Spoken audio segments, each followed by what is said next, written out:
from Nashville, Tennessee.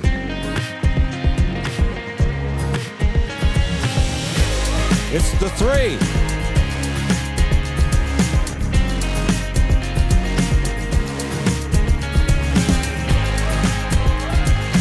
And here's your host, Laura Harris-Smith.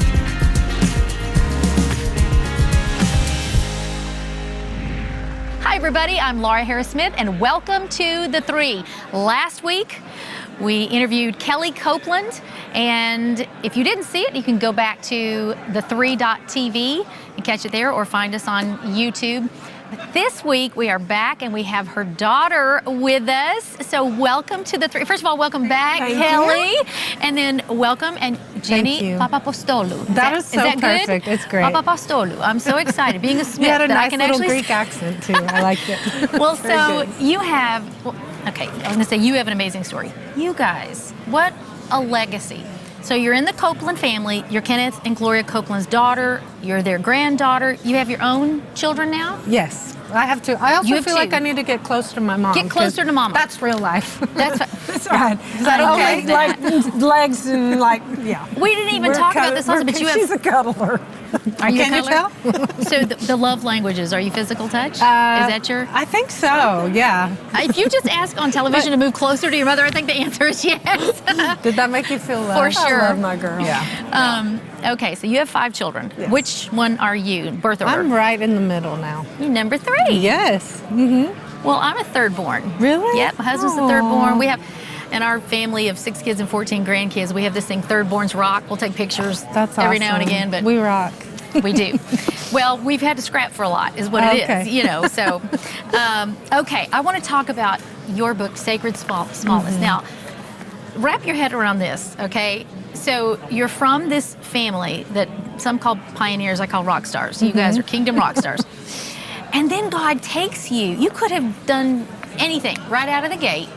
I'm sure with that family anointing that you could have done it. But God took you and he basically hid you. He took you to Greece. Tell us the story of how it happened, when it happened, and anything that you want to share there. Yes. Well, this came out of, I grew up knowing that God had asked me to preach the gospel. So I never had a question about what I was called to do in my life. But growing up, going to conferences and churches, my idea of being in ministry and preaching the gospel was standing on a stage and holding a microphone, which is beautiful. It's such a beautiful part of the kingdom of God. But, there was a time in my life where I was like, okay, time to go. It's time to go out and preach the gospel and stand on these stages. I wasn't thinking in my mind, I'm going to stand on stages, but that's where my heart was.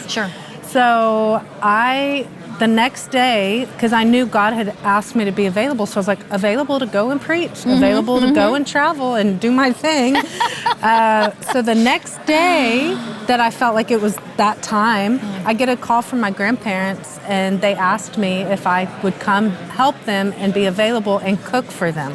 So for 3 years, I was behind the scenes helping my grandparents. And wait, you're paternal or you're maternal? You're her parents. Kenneth and Gloria. Yes. Okay. So I was actually their cook for 3 years. I love it. Yeah, it's so funny because I didn't cook before. I have to say how funny that is. That is just like, of all the things he could call her into for her to go cook or so, I don't know. Yeah. She was not a cook. And I also just have to say, I think so many times we make our lives about what we feel called to do. And in that instance, it was about God's voice in that moment. And so he knows all of the things. So I was like, okay, I know that this is where the Lord is leading me. So I did that for 3 years. And in that 3 years, God began to stir my heart in a few things, but in servanthood. And I wanted to get my hands dirty in ministry. I wanted to be with, the people that I didn't really grow up. I was sitting in church services, and I would sit in and be like, there's more to walking with Jesus than just sitting in a seat. And so it's kind of that journey. And then he called me to Greece, and I just was literally hidden. Nobody cares who you are. I mean, that's it. And it was 7 years of just pruning and God doing beautiful things in my heart that just I found there's so much holiness and hiddenness. Yeah. And it's not I like about that. it's not about like where you're standing. It's about heart posture. So you're in the kitchen. Okay, you said that he called me to Greece. Now tell me how that first of all, as a grandparent, I strategically give my grandchildren jobs. Yes. And now the oldest are in their teens, so they're asking me for jobs. So I know they could have gotten a cook. What was going on with something different? So Jesus had you in that little nest. I know. And he called you. Tell me what you mean. He called you to Greece. How'd that happen? Well, so I mean, it had to be the Lord for them to call me. But before they asked me to come cook for them, I would call them every day and be like, do you need help? Do you need help? Do you need help? Wow. And they never needed help until one day they did. Okay. So I was like, I don't know anything else to do except what I sense God is asking me to do. So that's how I got there. But with Greece, let me just interject this because when I like to tell her, her dad and I got a divorce, and she was 17, and she really took that broken heart that she had to the Lord, but she began to process with Him, and that turned into her first book, Abba. Finding comfort in the Father after your parents' divorce. I always say I'm glad that my heartbreak could be your stepping stone. No kidding. That was your first book? That was my first book. That created in her this real hunger for the love of the Father. Of course and it did. to teach people that He loves her, which turned into not just about divorce, but about His love. And so then that turned into an interest in orphans. So I wanted to say, before you ever talked about going to Greece, she was going to Iraq during wartime. And one day I was sitting on my swing and I was like agitated with the Lord, not with the Lord, but in His presence. I was sitting there and He said, you're afraid. I'm like, I don't do fear, Jesus. And He said, and He started naming these things off that I was afraid of. And I'm like, no, wait, that's my prayer list. And He said, no, that's your fear list. And He said, your fear and the list? last one, He said, what you're really afraid of is Jenny going to Iraq. But she had told me she's going to Iraq. And I'm like, they're at war. And this was some years ago. So Mercy. So that day, I mean, he helped break that off of me. In fact, when you actually went, you were gone for 30 days or something like that. I'm sorry, I barely thought about her. Thanks for letting me know that was the Lord, because otherwise I would have been just waiting for her daily phone call, But I thought about it later. I thought I didn't think about her more than any normal time. I mean, I thought about you, Thank you. but that was part of what engendered this conversation. I just felt like it was important. This was not her first thought about the orphan. Yeah. But it was these things had been stirring in her. Because God you did was go and work in her. Orphanage there. So in Greece? In Greece. You worked with orphans. Yes. So before we go there, I want to get to the break. But I want to just, so I don't know very much about how that, I'm just amazed how that one act of obedience is what I really want people to catch here. You were ready to go to the nations, instead you went to the kitchen. Yes. And then the Lord told you exactly, because you could have gone to 186 other nations, but He told you where to go. Okay, is that you? Stick around, because we're going to tell you the left foot, right foot of this and how obedience can lead you to your destiny. Be right back. Stay close.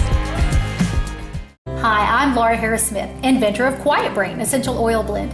If you would have told me 2 years ago when I was mixing that very first little bottle that we would have thousands of customers from all over the world and that we'd have to quadruple our staff to keep up with the demand produced by our international TV infomercial, I'm not sure I would have believed you. And if you told me I'd be hearing regular testimonies of improved sleep, reduced stress, migraine relief, even help with other neurological challenges like seizures, PTSD, tremors, muscle spasms, even anxiety, well, I probably would have cried. And sometimes, when I'm reading the Quiet Brain testimony, I do.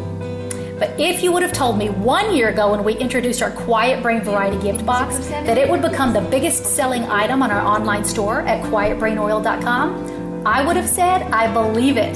The reason is because I created the gift box to be the perfect combination of all of our Quiet Brain products. The oil itself for topical use on the skin that contains only certified pure oils that can cross the blood-brain barrier and and brings speedy relief and neurological support. And our aromatherapy line with our Quiet Brain shampoo and conditioner, candles, inhalers, all of which use the nasal passages to gain direct access to the limbic brain, which is the emotional center of the brain.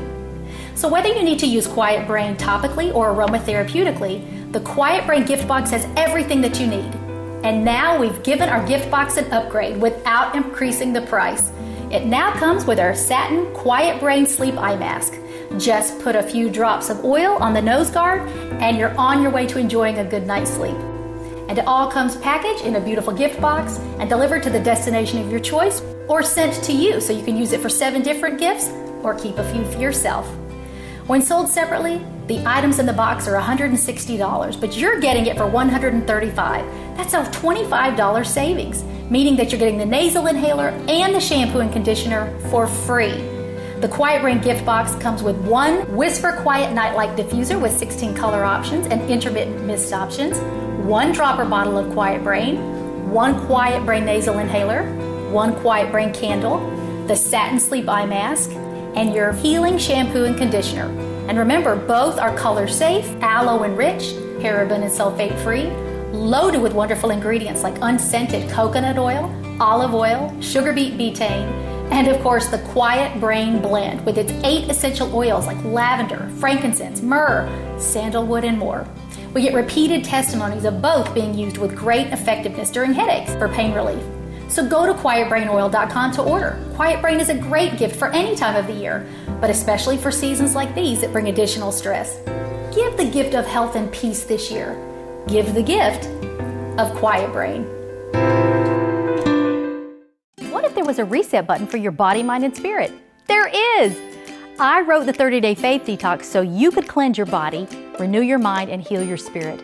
There are 30 daily devotionals to confront emotional residues from past trials, what I call faith toxins, prayers to refresh your spirit, and then through yummy strategic foods, each of your 15 body systems are cleansed for a total body detox. People are losing weight and gaining faith. Go to lauraharrissmith.com today to get your copy of the 30-Day Faith Detox.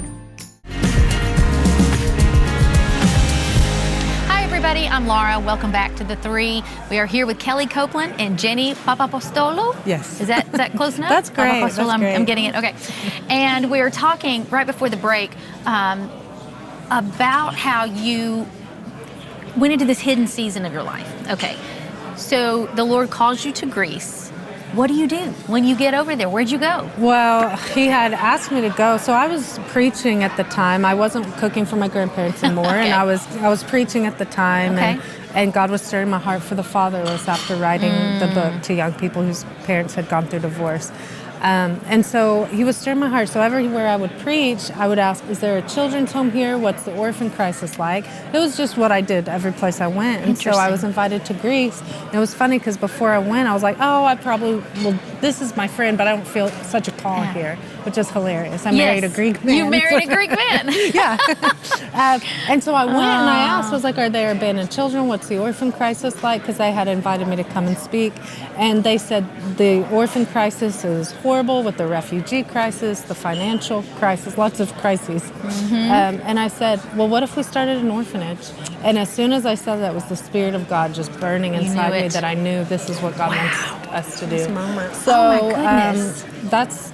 That's how I got there. It's a long story. It's in my book. But it was like less than 18 months from that conversation. Oh, yeah. And Really? it was alive. And it was open, and we were receiving children. So, yeah, I mean, it's just hearing God every single day, you know, because it's so easy to hold on to your vision and your dream. And if it looks different from what you feel God is leading you to do, sometimes we pick the dream, and it becomes an idol. So, in a moment, you're going to have to hop out and get another. We're at NRB, by the way, National Religious Broadcasters Convention, so people are in and out like popcorn. But while I've got you both here together, let me just ask you, what is it like growing up at KCM in the Copeland family? As Commander Kellie as a mom? Kellie, yes, exactly. Well, She seems so commanding. Yeah, I know. I don't know. No, there would be sometimes as kids, and she would use like that Commander Kellie voice, and you knew you were in trouble. Really, I use my Everyone voice, has it. It's not my Commander Kellie. voice in Commander Kellie videos. It's backwards. That's what it is. Yeah. Oh my gosh, it was typecasting. Yes, exactly. That's what it was. But I'm just curious, like, from the time, you were knee high, you were raised in the fear of the Lord and in a loving family. Yeah. And so many people don't have that, but they look at your family, and what would you say to maybe a family? I'm going to ask you, what would you say to a family that they want to be that for the Lord? They want to leave a legacy behind, and they want to, at the end of their life, say, I look at my downline and I've planted something great. What would you say to that family? Well, growing up like that, I think my parents did a good job of just our life was real. I mean, it wasn't, for instance, I know sometimes people might not want, if they're pastors and an altar call is given for something that you think is really bad, they don't want their kids to go down. I never felt, your life with Jesus and being free with Him and loving and being loved by Him is the ultimate thing. Wow. Like real reality. They were the same at home as they were on the stage. And I hope that Jenny would say that's her experience, because That's amazing. I'm like, I think I used to tell y'all, if an altar call comes, you get your honey down there. Because freedom and being real with Jesus, and I never wanted them to feel like, I don't think they really had this problem either, except for maybe every now and then do you know who I am? My son used to get in trouble for that, for using the Copeland card. I told a few Really? people that I could get them fired when I was 7. Yeah, they learned quickly. But I think that having the same life at home, that you would, being the same person, and I think she's going to raise her family that way because she's real. And we're just real. We're real people. Well, and don't you try to never let become us- fake. That's You always amazing. inspired and encouraged us, to just love people and serve people. She never let us carry our title or whatever. She never let it be a big deal. Yeah. Because we were normal people, and we would get in trouble when we tried to, make the most of our name, I guess. Yeah. But that's why the so- Lord has smiled upon it. Just be real. Humility I'm is your thankful for secret you. sauce. Then those steps that you're in, the life you're living with the Lord is not really so much about what you end up producing, but your life with the Lord produces. I guess, that's just a way more easier. And isn't that what eternity is? Yes. That's all we're going to have in eternity. That's real. There's not going to be any ministry in eternity. We're all just going to right. be ministering to Jesus, You're so right. but That's right. so okay, you got to scoot. They're calling you out onto the next Well- thing, but before you leave, then I just want to thank the both of you for being together, and I want you to stick around. We'll do segment 3 with you, Okay. and then we're going to do a whole solo show with Jenny. So don't you go anywhere. Back right after the break. Neuromatic's oil is a family of therapeutic-grade patented oil blends created by nutritionist and author Laura Harris Smith. Invented for her own lifelong journey for neurological health, Quiet Brain now helps those worldwide who suffer from insomnia, migraines, anxiety, seizures, tremors, and more. Quiet Brain contains oils like frankincense, myrrh, lavender, sandalwood, and others. Next, Happy Brain is a bright mood-lifting citrus blend and contains oils like lemon, lime, clementine, spearmint, and more. Users say it combats depression and even aids in weight loss. Next is Sharp Brain, Laura's Focus Blend, also used to improve cognitive memory issues with oils like coffee, cinnamon, vanilla, clove, and others. Each $69.95 bottle is a 10-week supply if used daily, or about $1 a day. And right now, buy 2 bottles and get the third one free, and get a free eye mask using the promo code on your screen at neuromaticsoil.com or at 1-855-784-3827. That's 1-855-QUIET-BRAIN. I'm naturopathic Dr. Laura Harris Smith, and if you'll give me 10 days, Give It to God and Go to Bed can help you stress less, sleep better, and dream more. There are even links inside to my free 10 Days to Deeper Sleep and Dreams program and 10 Goodnight videos. Can you close your eyes and just still listen to me? The whole book takes place in your bedroom, and with chapter titles like The Junk Under Your Bed, The Treasures in Your Bedroom, and The Monsters in Your Closet. Give It to God and Go to Bed helps you learn to rest and hear God speak in dreams. Take back your sleep and dreams, my friend, with Give It to God and Go to Bed. Hey everybody, I'm Laura. You're watching The Three.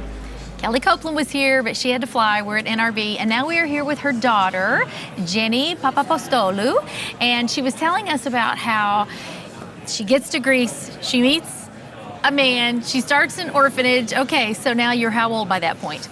Oh, gosh. Young. 30, well, I moved to Greece at like 29. Okay.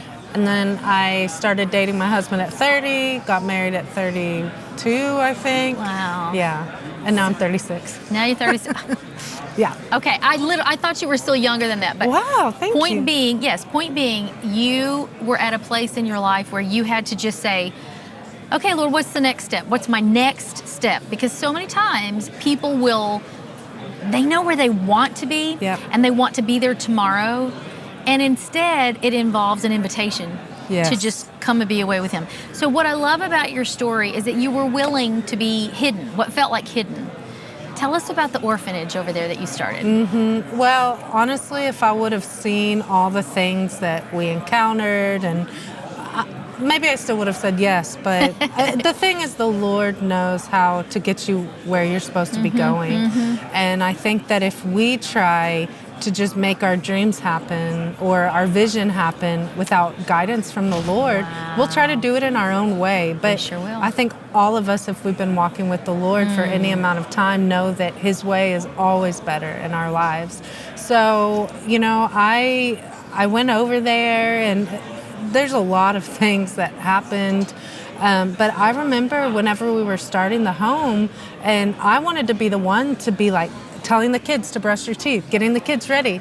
But God began to bring all of these beautiful staff and caretakers for the children. And I remember the Lord speaking to my heart and just said, I want you to step back and empower them to do what I've asked them to do. So you very quickly had to pass the baton. Yes, yeah. And even, because I had some visa things, so even I was there for 3 months, but then I had to leave for 3 months, and it really showed me this home is not about my presence. It's not about my name. Because I'll tell you, like every child that has come into our home, and they're not thinking, oh, I have someone to think. They're not thinking about my face. They're thinking about one of these caretakers, one of these theas we call them, which is aunt in Greek. And then it was again like a lesson of humility and servanthood, and I had to be okay with that, like that this place belongs to Him. They were thinking about a bed, a hot meal. They were thinking, my mind is blown. We like, keep going. Oh no, go. I was just going to ask, how can they give to it? Like, tell us how to get in touch with it. So we're actually starting also a community and family center, and that's really exciting. We're beginning some gardens and some community things, and we're so excited for that. But we have a website, lovetothenations.com. Lovetothenations.com. Do you have a vision for more orphanages, or what's the plan? So actually, in the orphan care system, they're actually doing away with homes and institutions and going more with fostering and family. Yeah, it's a big adjustment. Wow. I wouldn't have known that unless I was in it. Okay. But anyway, and that's why we are really, aiming to do something that's going to be a big impact in the community and with children and things like that. So do you think that orphanages in general are going to phase out for more of a get them in a home type thing? Yes. And in the European Union, by 2030, they want to close down, orphanages. And instead find homes for children. Yes. Work with the fostering program. They need to be. Yeah. They need to be in a family. To be honest, when I began, I was like thinking, 100 children in a home. Yeah. That's not a goal. That's not a trophy. The goal is for these children to be in healthy family units. Whether it's their family unit, if they can go back with them, or if you find a family that they can see a mom and a dad and love they and need that.